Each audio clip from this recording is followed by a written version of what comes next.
Bismillahirrahmanirrahim. Assalamualaikum warahmatullahi wabarakatuh. Hamdan wa syukran lillah amma ba'du. Puji dan syukur marilah kita panjatkan kehadirat Allah Subhanahu wa taala. Salawat berserta salam semoga selama-lamanya tercurah limpahkan ke baginda alam Nabi Muhammad sallallahu alaihi wasallam. Ibu dosen yang kami hormati dan teman-teman seperjuangan yang kami banggakan. Perkenalkan kami di sini kelompok 5 izin mempresentasikan sebuah mata kuliah kesehatan dan keperawatan anak usia dini dengan sebuah tema perawatan dan kebersihan bagi anak usia dini. Di sini saya Ulfa Anwarzan sebagai moderator sekaligus pemateri pertama, dibantu oleh rekan-rekan lainnya, ada Siti Istiqomah sebagai pemateri kedua dan Ibu Endok Nurhasana sebagai pemateri ketiga. Baiklah, untuk mempersingkat waktu, kita langsung kepada pemateri pertama yang akan disampaikan oleh saya sendiri. Baiklah, pengertian kesehatan dan perawatan anak. Secara umum, pengertian kesehatan yaitu suatu kondisi atau keadaan secara umum seseorang dari segi semua aspek. Dalam pengertian kesehatan ini dimaksudkan yaitu tingkat keefisienan dari fungsional dengan atau tanpa metabolisme dari suatu organisme dan juga termasuk manusia.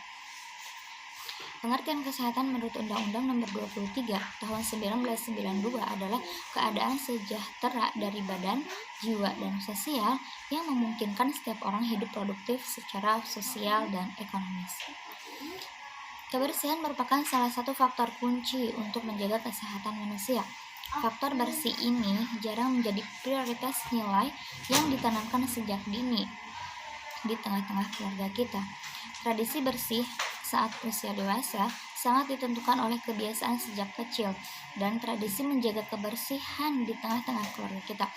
Oleh karena itu, jangan abaikan masalah mendidik dan menanamkan tentang konsep bersih itu sehat kepada anak sejak usia dini. Dua komponen usia dini sebenarnya perbedaan klasifikasi maknanya cukup mendalam. Memperkenalkan konsep kebersihan dapat dilakukan sejak dini. Artinya, sejak bayi baru lahir sudah diperkenalkan dengan konsep hidup bersih.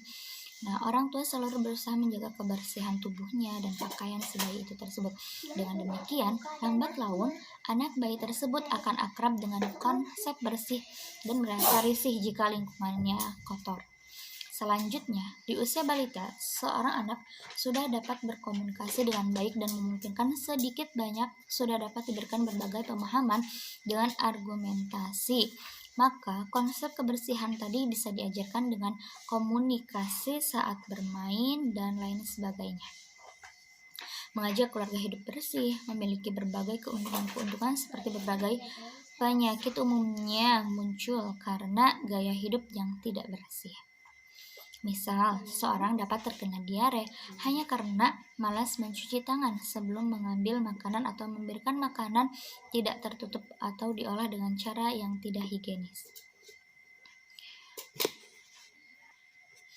Nah, begitu juga dengan pakaian yang digunakan teman-teman yang harus dicuci setiap hari karena baju yang kotor merupakan tempat tumbuh dan berkembangnya jamur yang dapat menyebabkan berbagai penyakit kulit. Dan penyakit kulit pada anak umumnya pemulihannya akan memakan waktu yang cukup panjang karena anak biasanya tidak dapat menahan diri untuk menggaruk kulitnya yang gatal secara berlebihan. Untuk itu, dapat kita simpulkan bahwa ada beberapa aspek penjelasan tentang konsep kebersihan yang dapat diperkenalkan kepada balita kita. Seperti cara menjaga kesehatan anak dalam sehari-hari sebagai berikut. Seperti mandi. Mandi merupakan hal terpenting sekaligus kebutuhan yang perlu dilakukan sehari-hari dalam upaya menjaga kesehatan dan kebersihan bagi tubuh kita. Mandi sendiri merupakan salah satu cara untuk melatih motorik kasar si kecil dalam proses tumbuh kembang anak. Mandi sendiri akan meningkatkan rasa percaya diri untuk melakukan segala sesuatu, sebab dia jadi merasa mampu untuk melakukan banyak hal. Mandi sendiri bisa melatih anak jadi lebih mandiri, terutama dalam hal membersihkan tubuhnya. Mandi sendiri bisa mengajarkan pentingnya menjaga kebersihan sejak dini. Yang kedua ada mencuci tangan. Nah, mencuci tangan merupakan kegiatan yang sangat penting dan harus dilakukan setiap melakukan aktivitas maupun sesudah melakukan aktivitas tersebut. Hal ini adalah suatu upaya guna mencegah bakteri atau virus yang menempel pada telapak tangan kita. Nah, apalagi pada anak usia dini yang sangat rentan melakukan berbagai aktivitas. Mengajarkan anak mengenai cuci tangan pakai sabun sejak dini merupakan hal yang sangat penting. Nah, sebab tangan adalah salah satu anggota tubuh yang terbilang rentan karena mempunyai risiko penyebaran berbagai jenis bakteri di dalamnya yang tak akan terlihat oleh mata telanjang. Yang ketiga, melatih anak dalam buang air kecil dan buang air besar. Anak harus siap secara fisik, umur, dan mentalnya. Cara mendidik anak usia 1 tahun dan seterusnya harus benar agar anak cepat siap secara fisik dan mentalnya. Nah, ada tanda di mana anak dapat menahan kencingnya seperti kondisi anak yang tahu bahwa kondisi pupuknya telah basah. Anak yang dapat mengatakan bahwa dia telah BAB dan BAK. Itu perlu diajarkan, teman-teman. Dan yang ketiga, jangan paksakan anak untuk mempelajari hajat buang air ini sebelum dia siap, karena melalui proses pemaksaan anak akan semakin sulit untuk diajarkan. Anak yang terlambat diajari juga akan menjadikan sangat sulit untuk mampu mengendalikan hajat buang air besar dan buang air kecil. Usia yang tepat untuk memulai mengajari anak tentang hal ini adalah saat anak minimal memiliki usia 2 tahun ke atas. Anak telah mampu memahami perintah sederhana dan mampu mengungkapkan perasaannya serta keinginannya.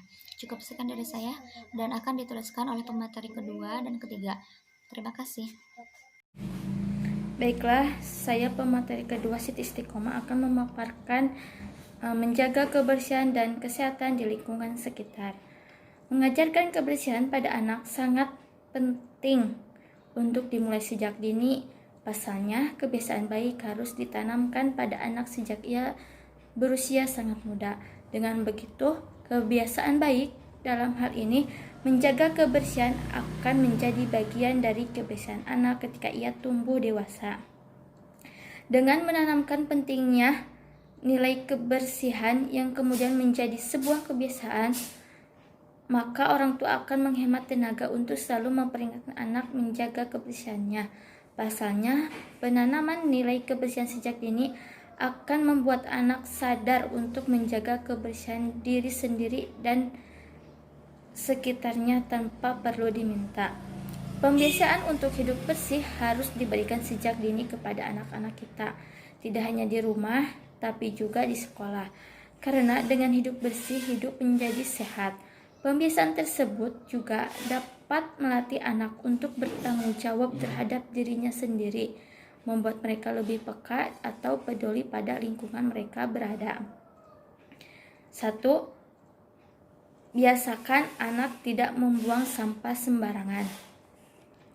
Pihak sekolah bisa membuat rambu-rambu untuk tidak membuang sampah sembarangan dengan media gambar, sehingga mudah dipahami maksudnya oleh anak-anak sendiri. Selain itu, tentu saja melalui persuai atau nasihat langsung yang sifatnya lisan. Sekolah juga harus menyediakan tempat sampah dengan jumlah yang memadai atau sesuai kebutuhan. Serta telah dipisah antara tempat sampah organik atau basah dan tempat sampah non-organik atau kering. Kedua, anak-anak diminta untuk membiasakan diri saling mengingatkan teman. Jika ada di antara teman mereka yang lupa membuang sampah sembarangan, jadi ada semacam swak kontrol, yaitu saling mengawasi dan mengingatkan di antara sesama teman. Hal ini bagus. Secara tidak langsung, anak-anak digiring pada satu pemahaman bahwa kebersihan sekolah adalah tanggung jawab bersama, dan oleh karena mereka harus saling mewujudkan dan menjaganya. 3. Para ibu dan anak dan bapak guru harus bisa memberikan contoh untuk peduli pada kebersihan lingkungan sekolah. Misalnya dengan kesediaan untuk memungut sampah yang tercecer. Lakukan itu sambil memberikan arahan pada anak-anak untuk melakukan hal yang sama, karena mereka langsung diberikan contoh. Tentu mereka akan lebih mudah untuk mengikutinya. 4. Ajak anak-anak untuk bersama-sama membersihkan ruangan kelas. Anak-anak dapat dibagi menjadi beberapa kelompok, dan tiap kelompok bertanggung jawab membersihkan bagian tertentu dari isi kelas. Cara ini akan meningkatkan rasa memiliki mereka pada kelas. Harapannya, tanpa dimintai lagi, mereka akan menjaga kelas agar bersih dan nyaman. 5. Menjaga kebersihan toilet. Peturasan dan toilet biasanya menjadi ukuran bersih tidaknya suatu lingkungan sekolah. Kalau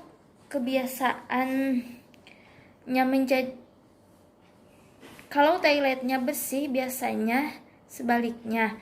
Jika kondisi toiletnya jorok, biasanya bagian lainnya juga jorok. 6. Dalam kegiatan pembelajaran, ada hari tertentu yang digunakan untuk mengajak anak menanam bunga, sayuran, dan pohon. Selain membuat lingkungan sekolah akan lebih indah dan sejuk, anak-anak juga akan turut menjaganya, karena tanaman tersebut mereka yang menanam, dan sudah barang tertentu. Karena tanaman tersebut hasil karyanya sendiri, mereka tidak akan merusaknya. Terakhir, dalam upaya melatih anak menjaga kebersihan lingkungan sekolah adalah dengan menyediakan media bagi mereka untuk mengekspresikan kegembiraannya dalam mencoret-coret.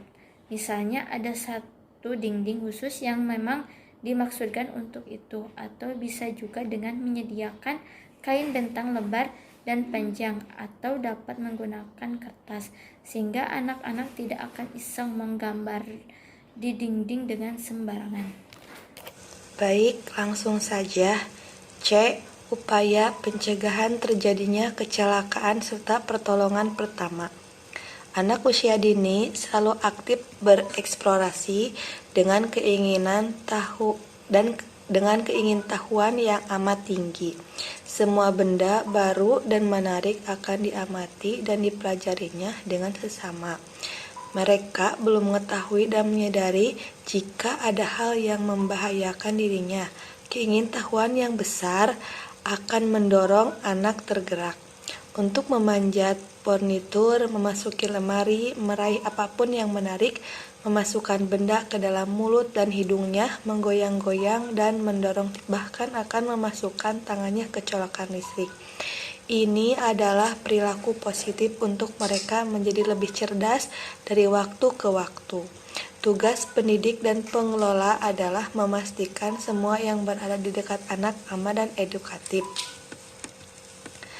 Aturan umum untuk menciptakan lingkungan aman bagi anak usia dini adalah semua area dan benda-benda yang berada dalam radius jangkauan harus aman jika menjadi pusat perhatian dan bahan eksplorasi anak. Semua sudut serta harus terhindar dari barang, kondisi, tempat yang membahayakan anak. Kemana area dan benda-benda di lembaga PAUD akan mencegah terjadinya kecelakaan pada anak, namun kewaspadaan tetap perlu ditingkatkan dengan selalu melakukan pengawasan penuh pada setiap anak, karena kecelakaan juga bisa ditimbulkan oleh hal lain seperti interaksi antar anak atau gerakan anak yang melampaui batas dan sebab lainnya. Selain itu, anak perlu mengenal dan penjelasan setiap benda dan kejadian-kejadian yang berpeluang dapat mencelakakan anak. Anak perlu dididik untuk disiplin memenuhi aturan yang berlaku, dan secara bertahap anak ditumbuhkan kesadarannya bahwa disiplin mematuhi aturan akan menyelamatkan diri sendiri dan juga mengamankan orang lain. Tindakan yang utama adalah mencegah anak tidak mengalami kecelakaan, namun kadangkala ada saja hal yang tidak bisa kita hindarkan.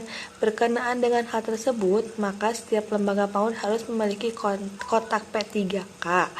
Kotak P3K ini berisi alat, bahan, dan obat-obatan yang diperlukan menangani pertama saat kecelakaan. Selain kotak P3K, pendidikan PAUD seharusnya menguasai juga tindakan sederhana pada pertolongan pertama saat kecelakaan terjadi. Baik, dilanjutkan dengan kesimpulan. Secara umum, pengertian kesehatan yaitu suatu kondisi atau keadaan secara umum seseorang dari segi semua aspek. Dalam pengertian kesehatan ini dimaksudkan yaitu tingkat keefisienan dan dari fungsional dengan atau tanpa metabolisme dari suatu organisme dan juga termasuk manusia. Upaya menjaga kesehatan anak dapat dilakukan melalui perilaku sehari-hari, membiasakan si kecil makan makanan bergizi atau mencuci tangan sebelum dan sesudah makan merupakan kebiasaan-kebiasaan sehat yang berperan penting dalam melindungi si kecil dari intaian berbagai bibit penyakit. Kebiasaan yang ditanamkan sejak dini akan menjadi dasar pola hidup anak hingga kelak ia dewasa. Dengan menanamkan pentingnya nilai kebersihan yang kemudian menjadi sebuah kebiasaan, orang tua akan menghemat tenaga untuk selalu memperingatkan akan menjaga kebersihannya. Pasalnya, penanaman nilai kebersihan sejak dini akan membuat anak sadar untuk menjaga kebersihan diri sendiri dan sekitarnya tanpa perlu diminta.